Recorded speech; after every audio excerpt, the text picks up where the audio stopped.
So we're here to pick out some apple trees for our apple tree trail that we're going to be doing for culture night. Some of them are Irish variety, which we could good because we are intending to plant an orchard in Clonmel just to bring back the apple to the centre in a public space, to the centre of Clonmel. Because when we set out doing our research, we knew that there was a lot of apple stories and apple orchards that used to be in the centre of Clonmel.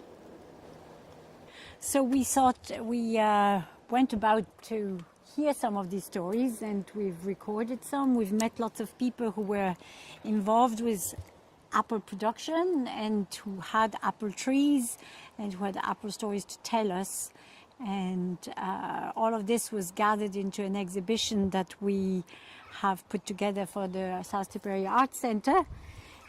And then some of this information is being collated to be brought together for the tree trail, which we're doing for Culture Night, which has... We're hoping to do about 17 apples in a trail that is going to include the very important Dowd's Lane, because that's the historic core of where people remember the apple crushing and apple deliveries used to take place in Dowd's Lane for the cider making for Bulmers. Every year in September there would be apple lorries delivering the apples, and the smell and the mountain of apples were visible, and the smell of it was just all hanging around the centre of the town.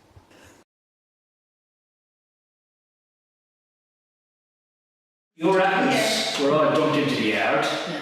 In the middle of the yard you had a drain that ran down to an elevator, which is a kind of a tourism pipe, right? So you threw your hoses of water in on top of the apples, right?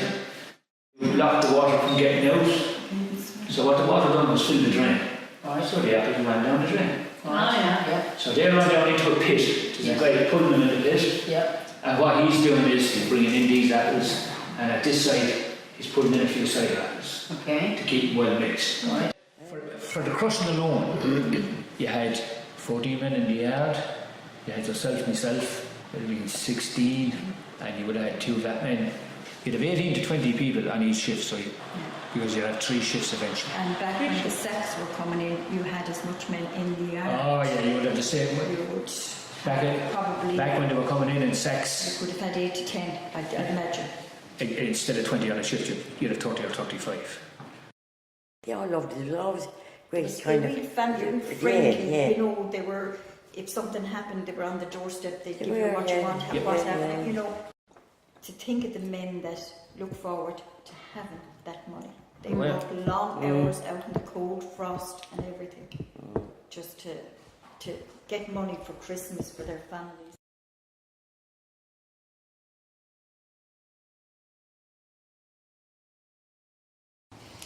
So yes, we visited a lot of back gardens where there are apple trees still growing in Clonmel. Not as many as there used to be. So one of the people is Christina Downey, who actually has a crab apple in her garden that was dedicated and named after her father, her dad, called John Downey.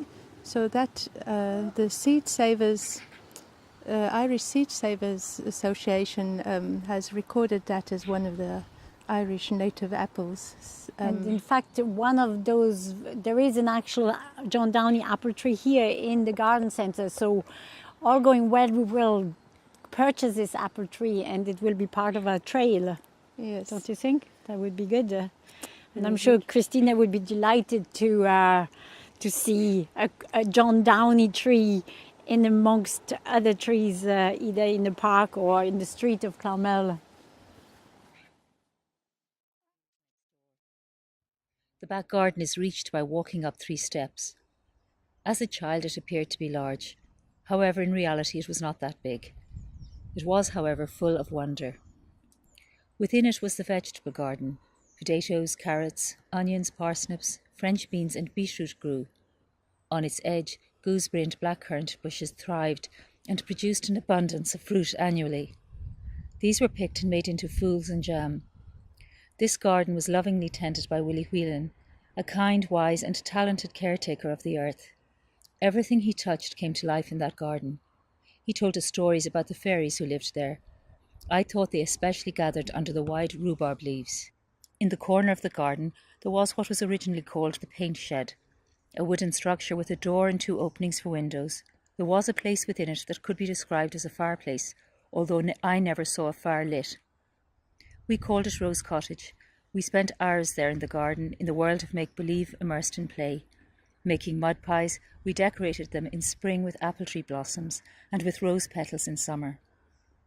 There were 3 apple trees, 1 pear tree and a cherry tree in the garden. 2 apple trees and the cherry tree remain. This apple tree was a central part of our growing up. I realise that more now looking back on that time. Although not very tall, it had branches that facilitated our climbing. Sometimes we sat in the branches, imagining what it would be like to be a bird. We had picnics underneath it. Many years later, my own children climbed in that tree. Beside the tree there was a flower bed divided into 2. 1 half for me, 1 half for my sister. We planted bulbs in the autumn and delighted in their emergence as flowers in the spring. The apples on the nearby tree grew throughout the summer. In late September they were carefully picked. Some fell by themselves or were blown down in the wind. These were called windfalls and kept separately as they could be bruised. The picked apples were laid on newspaper in a dark garage that was airy and dry. This preserved them. There was always a space between the apples. The apples from this tree were described as eating apples. One of the other trees produced cooking apples, a sour fruit, but when sugar added and cooked they were delicious. The eating apples were small, green in colour, with a rosy red blush on one side. We always had one in our lunchbox. My grandparents visited us at this time every year. My grandmother was a great baker and used everything from the garden. Once my parents went on holiday during this time. My grandmother made stewed apple and custard every day for full 2 weeks.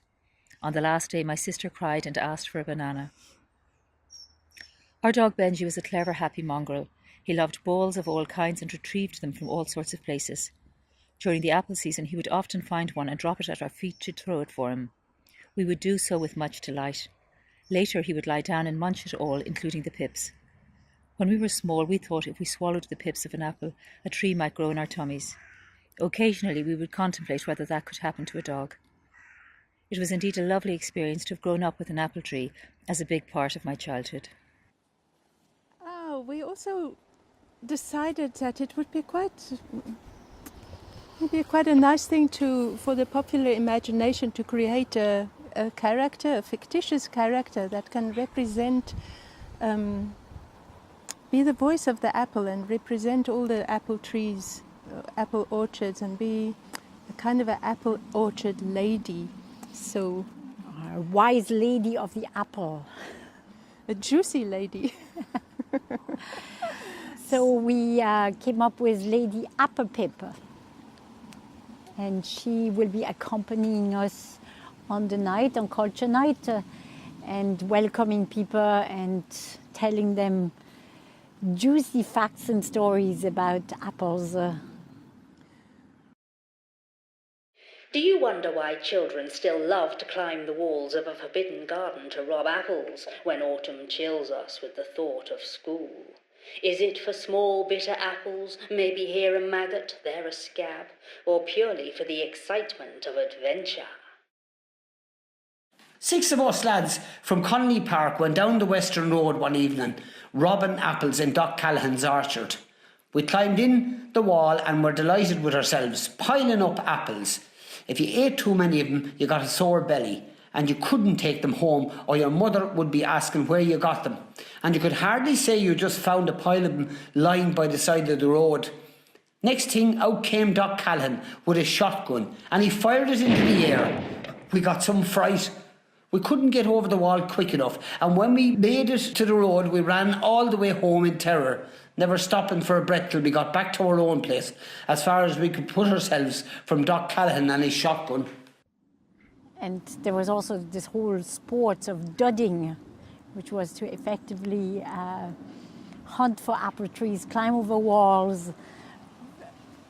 The excitement of stealing apples out of somebody else's garden. And stuffing them into your sweater or into a bag, an impromptu skirt or bag, and then running off without being seen, or maybe being seen but not caught. And you know, a lot of people would say that, you know, they probably would have been allowed to collect them had they asked, but it wouldn't have been half as exciting.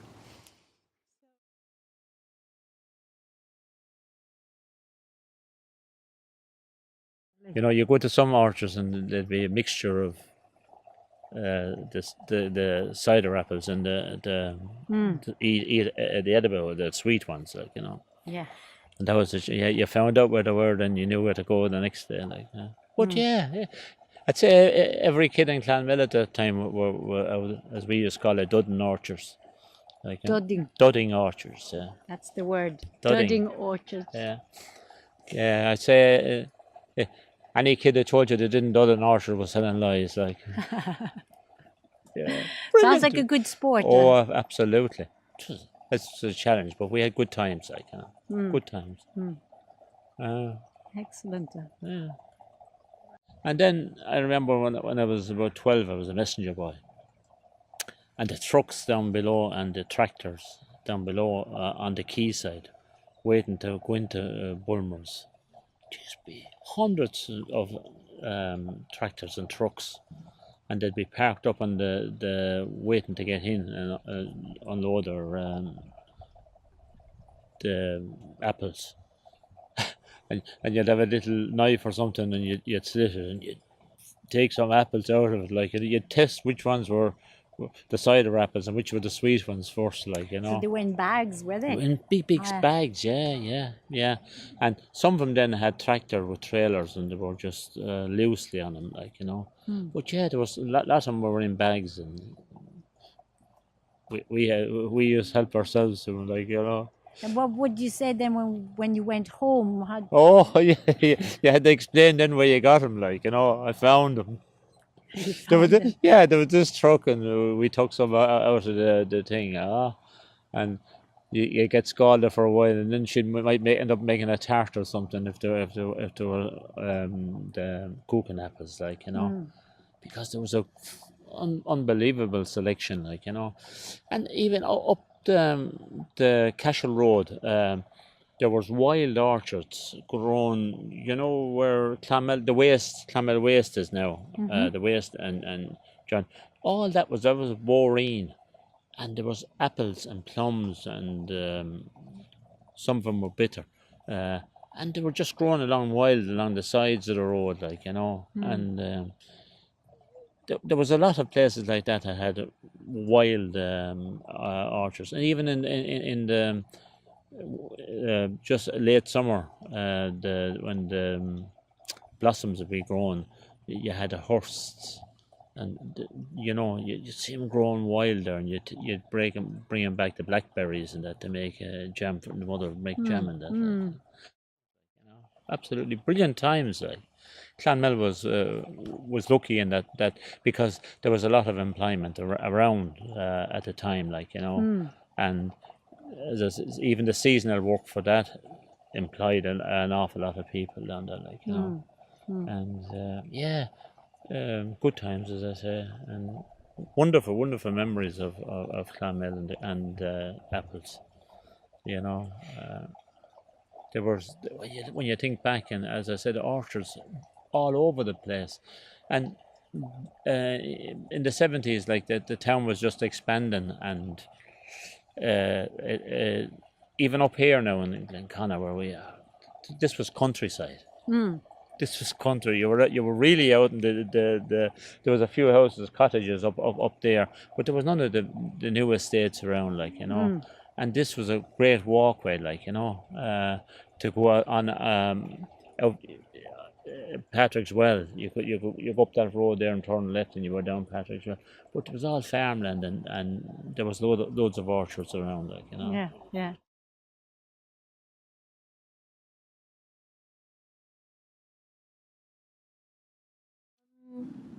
I suppose the what we would like this project to accomplish is to maybe move forward to ignite people's imagination. Maybe we could have an annual apple festival in Clonmel. I think Contras and James O'Donoghue, various people have thought that that would be a really good idea. The apple town of Clonmel. An Apple September Fest for Clonmel, because I think Clonmel could legitimately claim the title of capital of the apple in the Republic anyway. As we are surrounded, we still have very many orchards, both because of Bulmers and because of the new artisan craft ciders that are being made in the area. So we thought it's about time that the heritage of the apple be celebrated in Clonmel, and that we should bring it back to the people and to the public, and to really just celebrate the harvest of apples every year. And that's a tradition that should not be left behind or left out. So our tree trail is a first attempt to presence apple trees in the town and reclaim that heritage for the town.